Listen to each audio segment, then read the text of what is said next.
Hello friends. Just gonna fix up the camera real quick. But welcome in. Just gotta zoom out from our Ask a Chef this morning. Oh, that looks perfect now. Maybe a bit more. Oh, we got everything. Yay! Hi friends. This stream is for Titan or Torino Evolve, not Titan. Your time is not yet Titan, okay? I'm sorry to say. This stream is for Torino Evolve, so hopefully he pops in. This is a pots and pans redemption, which he redeemed by watching the channel, collecting pots and pans points. He collected 50,000 to be exact to get me to cook something for him on stream. And I honestly love this part of the show because it pushes me to try something new as well. Titan wants me to make today a braised beef and Guinness stew. So we are cooking with alcohol today. Doesn't happen too often, and typically we cook with wine, right? So Sammy, while Logan and I were busy chatting this morning, got us some cans of Guinness. Proper that we have the right thing, right? Got two awesome recipes linked for our cooking today. The first one there is the Guinness stew, linked from one of my kind of favorite go-to food blogs now, is Recipe Tin Eats. And I really like the way that she put everything together in there. Nothing really different than what I would do. And then I also linked a Bannock recipe, because that's what Titan or Torino, I need to stop saying that. That's gonna bug me, that stops now. That's what Torino asked to have alongside of the dish. So more of a Canadian influence than your typical mashed creamy potatoes. Okay, I'm gonna get the beef out. Let's get out a cutting board and I'll grab our braising pot for cooking and we're getting started. Finally.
I'm gonna bring the bannock back out of the fridge.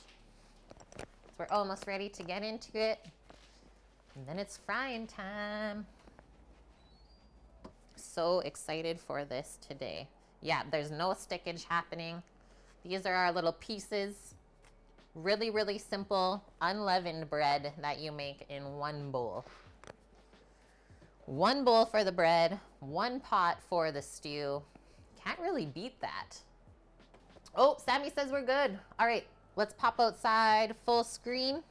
Just gonna grab my spider so we can get the bannock out. And then we just need something to put the fresh stuff onto. So I think I'm just gonna grab another sheet pan. All right, let's head outside. Something is freezing. Something is freezing there. Yep, that's it. Not using that thing anymore. Okay, I'm gonna switch it just to this for us. Go take that vid of them frying. Because that's always such a fun part. Wow, they look like beignets almost, hey? Nice, like slow, controlled fry. Looks like they're browning up really nice. Okay. I stole a snack, guys. As light as they look, like floating in the oil,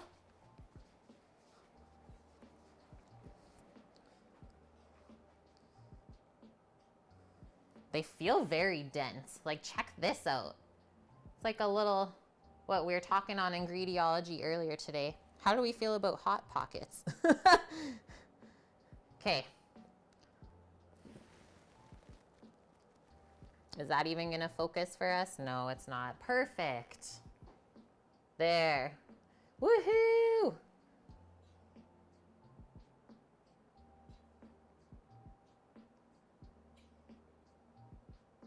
Looks so good. That's why you fry it up. Nom. Okay, so that's what's happening outside. At least we have like backup things. I love, if we look closely here, you can kind of see how it's like tearing open as it leavened, right?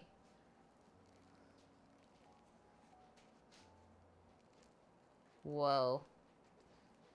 Just a little bit doughy in the middle. Just like the smallest piece, like the size of a quarter maybe. Very, very scant amount of uncooked dough in the middle, but the rest of it looks so good, Sam.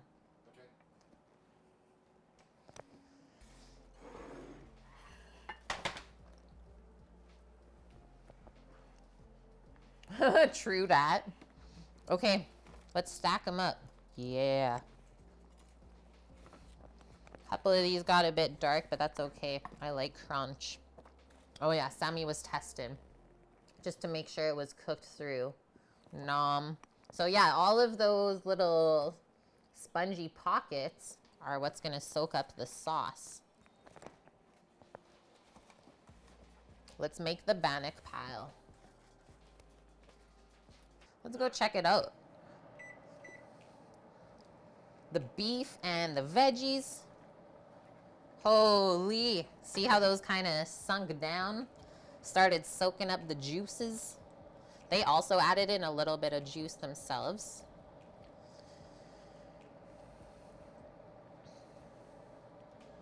Oh yes, so check out this piece of beef. See how it's like kind of starting to pull apart and fall apart like that? That's how we know we're there. I'm gonna mix up this veg a bit more and we'll taste some of the pieces just to make sure they're cooked through. But I'm now gonna cook this uncovered. Let the sauce reduce just a little bit. I think the veggies can take a bit longer too. And that's the thing, you can't rush a stew. You can't rush a stew. Can't turn it up to make it cook faster, because then you're not gonna get a very good end result. See this little carrot. Yeah, it's a bit crunchy.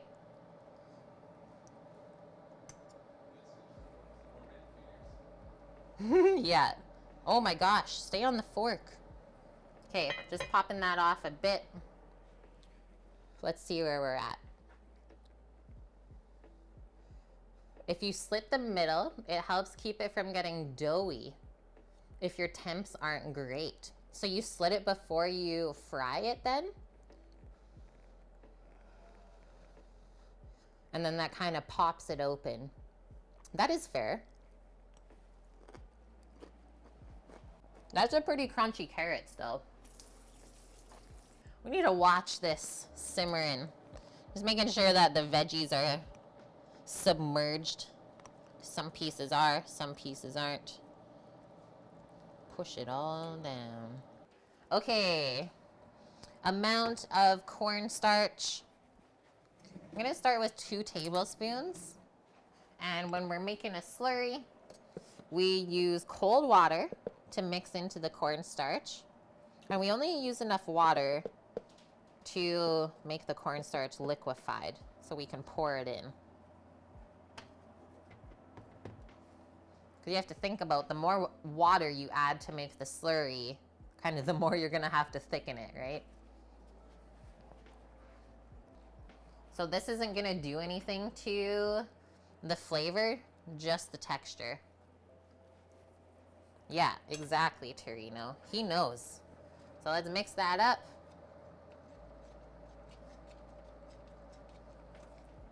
And I'm gonna wait to add this until that timer goes off. Kind of add it right at the end. We are going to drizzle this in and then kind of stir it right away, because the cornstarch almost activates like instantly. So we gotta go, go, go. And we gotta keep the heat up too.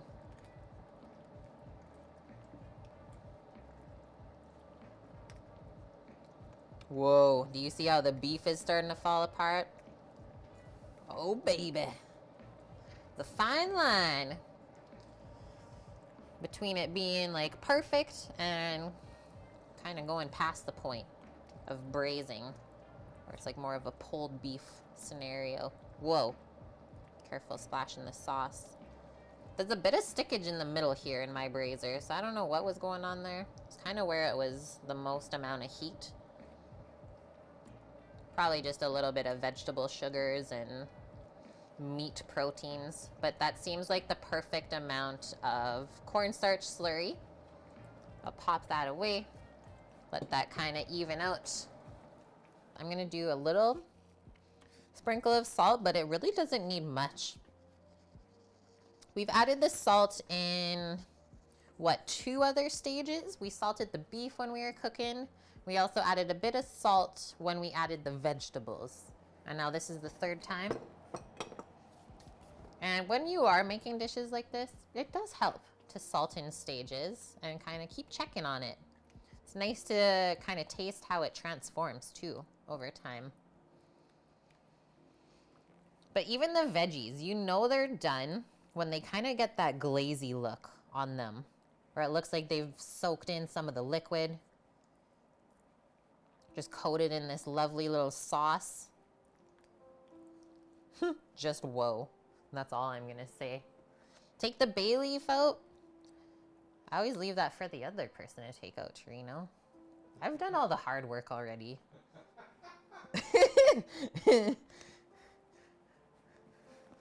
Okay, let's get a good scoop here.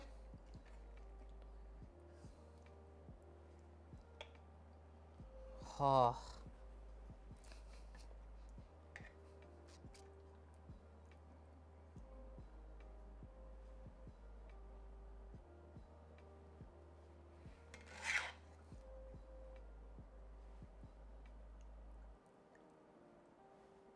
Load it up. Okay, pop a few more little turnips in there. Maybe a couple pieces of squash, because they're nice and bright colored. Then we'll get our garnish. I'm gonna go with this Deadly chunk of beef right for the center, and maybe a touch more sauce over here. Kind of like even it out. Let's coat that piece too.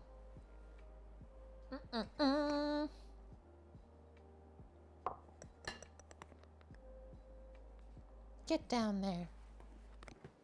Okay, next one. Just some fresh chopped parsley, really, really simple. I'm just gonna go like around the edge.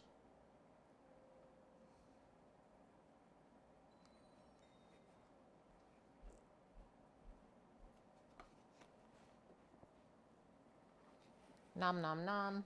Let's get into it. Let's see how our beef is. If you can cut it and have it come apart pretty easily, I think we're good, right? There's also some other pieces, like this little guy is completely almost falling apart. So maybe I should start there. Dip the bannock. Okay, first I need a piece of meat though.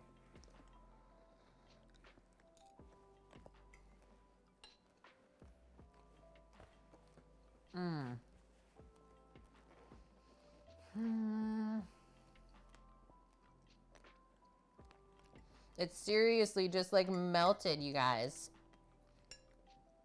Like this piece, you can tell. That'll just melt in your mouth. If you can just like push it apart with your fork. You did it. You waited long enough. Congratulations. The patience paid off. I'm gonna go for this little triangle and a tear. Because if we open this up, that opens up the sponge for the sauce. See how that just sops it right up? Yeah, this one looks so good.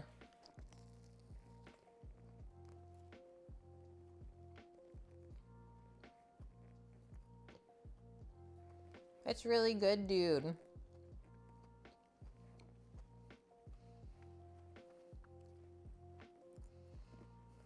I like how it kind of like sticks in your mouth. It's like stick to your belly. No, it sticks to your mouth too. But the flavor is really nice. Like there's just something about it that's just different, right? Not a meal if you're on a diet, for sure. I'm going for a double dip.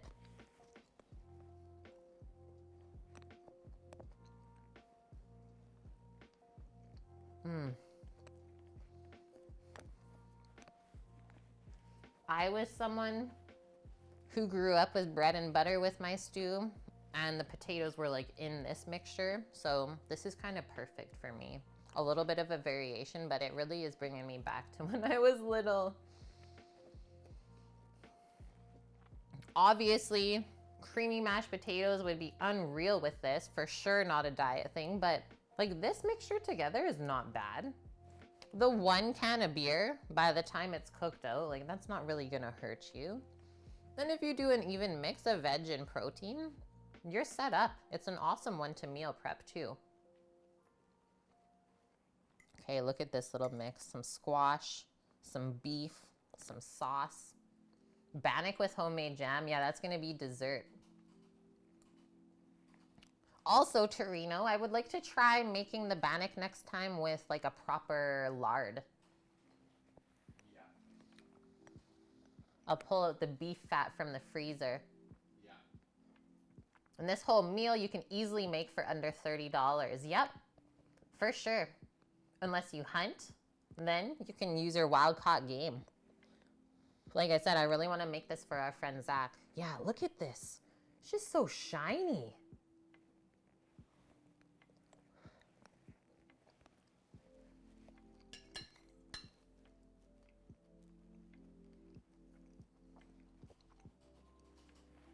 I'm in heaven. Okay, guys. Thank you for the awesome stream today. And thank you to anyone who also popped over to the Ingrediology stream kind of first thing at 10 a.m. this morning. We did a little Ask a Chef. So thanks guys for hanging out in there. And other than that, we'll be live again tomorrow, 11 a.m. Pacific. So Lots of good long-term resubs today, so thank you for that, friends. All of the new subs too. Welcome in. So good to have you. Glad you found us, as well as all the new follows. And thanks for all the biddies for the food truck too. It all means something, and you know that. Okay, I'ma hit this. Yeah, no worries, Dust. It's always good to see you, even if you're lurking. That's fine too, right? Okay, friends, take care. Stay safe. Yeah, we're actually ending now. And if you need us at all, we'll be around on Discord. You can also whisper me on Twitch. So see you tomorrow for a little bit of a Greek feast. I'm gonna hit that button and let's go see what Justin Gerard illustration is up to. Okay, bye. Bye.